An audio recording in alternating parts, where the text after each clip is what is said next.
കഴിഞ്ഞ പ്രാവശ്യം നമ്മൾ കണ്ടതാണ് ലോക്സഭയിൽ ഓം ബിർള എന്ന് പറയുന്ന നമ്മുടെ സ്പീക്കർ. ആ സ്പീക്കർ എന്നോട് ചെയ്യുന്ന പണി എന്നൊക്കെ പറഞ്ഞു കഴിഞ്ഞാൽ ഈ ആരെങ്കിലും എന്തെങ്കിലും ഈ എതിർഭാഗത്ത് നോക്കിയിരിക്കും വല്ലവരും ഒന്ന് എണീറ്റ് പറഞ്ഞു, ഭരണപക്ഷത്തു നിന്ന് തെറി വിളിച്ചാലൊന്നും ഒരു കുഴപ്പമില്ല, മറ്റവരെ വിളിച്ചാലോ അടിക്കാൻ പോയാലോ എഴുന്നാലും പ്രശ്നമൊന്നുമില്ല. പക്ഷെ പ്രതിപക്ഷത്തുനിന്ന് ആരെങ്കിലും എഴുന്നേറ്റ് എന്തെങ്കിലും ഒന്ന് ഒരു ആക്ഷേപം ഉന്നയിച്ചു കഴിഞ്ഞാലോ എന്തെങ്കിലും ചെയ്തു കഴിഞ്ഞാലോ അയാളെ അങ്ങ് വെളിയിലാക്കിയേക്കുക. അങ്ങനെ 40 MP-മാരെ വെളിയിലാക്കിക്കൊണ്ടാണ് പല നിയമങ്ങളും പാസ്സാക്കിയെടുത്തത്, നമുക്കറിയാം.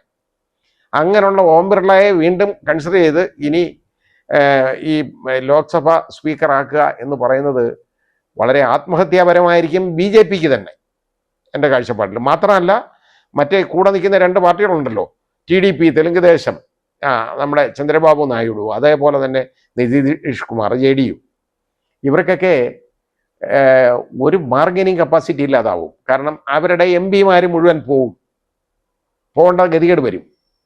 കാരണം ഇതുപോലുള്ള ഒരാളെ അവിടെ ഇരുത്തിയാൽ പ്രോട്ടൈം സ്പീക്കറായിട്ട് ഇപ്പോൾ എടുത്തേക്കുന്നത് നോക്കിക്കോളൂ, 7 തവണ മാത്രം ലോക്സഭ അംഗത്വം നേടിയിട്ടുള്ള ആളിനെയാണ് എടുത്തേക്കുന്നത്. സീനിയോറിറ്റി ആർക്കാണ്? കൊടിക്കുന്നിൽ സുരേഷിനാണ്. 8 തവണ MP ആളാണ്. അദ്ദേഹത്തിന് എന്തുകൊണ്ട് ഓവർലുക്ക് ചെയ്തിട്ട് പ്രോട്ടൈം സ്പീക്കറായിട്ട് വേറെ ആളിനെ വെച്ചു എന്നുള്ളത് യഥാർത്ഥത്തിൽ അത്രത്തോളം വളരെ വിചിത്രമായ ഒരു നടപടിയാണ്. ഇതിനെ ഒന്നും ചോദ്യം ചെയ്യാൻ ആളില്ലല്ലോ എന്നുള്ളത്, അതാണ് നമ്മൾ കാണേണ്ടത്. അത് കൊടിക്കുന്നില്ലായതുകൊണ്ടായിരിക്കും ചിലപ്പോൾ, എനിക്കറിയില്ല. എന്തായാലും 8 തവണ MP ആയ ഒരാളെ ഓവർലുക്ക് ചെയ്ത് 7 തവണ MP ആയ ആളെ ആക്കി. സീനിയോറിറ്റി നോക്കിയാൽ കൊടിക്കുന്നിലിനാണ് കൊടുക്കേണ്ടത്, നിർബന്ധമായിട്ട് കൊടിക്കുന്നിൽ സുരേഷിന് കൊടുക്കണം, അതാ വേണ്ടത്. എന്തുകൊണ്ട് കൊടിക്കുന്നിൽ സുരേഷിന് അത് കൊടുക്കാതെ വേറെ ആളിനെ ആക്കിയേക്കുന്നു എന്ന് നമ്മൾ കണ്ടുപിടിക്കേണ്ടതാണ്. കാരണം എന്തിനാണ്?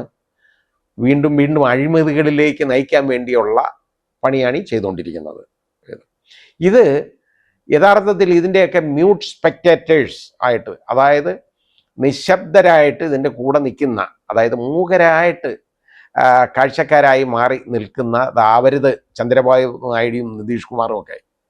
നിതീഷ് കുമാർ എന്തോ ചെയ്തോട്ടെ, ചന്ദ്രബാബു നായിഡു അങ്ങനെ ആവാൻ പാടില്ലാത്ത ആളാണ്.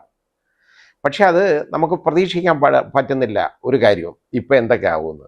ഇതെല്ലാം ഈ കേജ്രിവാളിൻ്റെ ഇനിയുള്ള റിലീസ് കഴിഞ്ഞതിന് ശേഷമുള്ള കാലമുണ്ടല്ലോ, അത് BJPക്ക് ഒരു വലിയ തലവേദനയാവും എന്നുള്ളതിന് ഒരു സംശയമില്ല.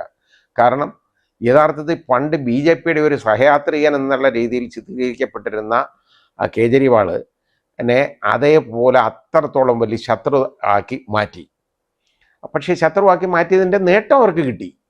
ഈ നേട്ടമൊക്കെ എത്ര നാളത്തേക്കാണ്? 5 വർഷത്തേക്ക്, അതിൽ കൂടുതലില്ലല്ലോ.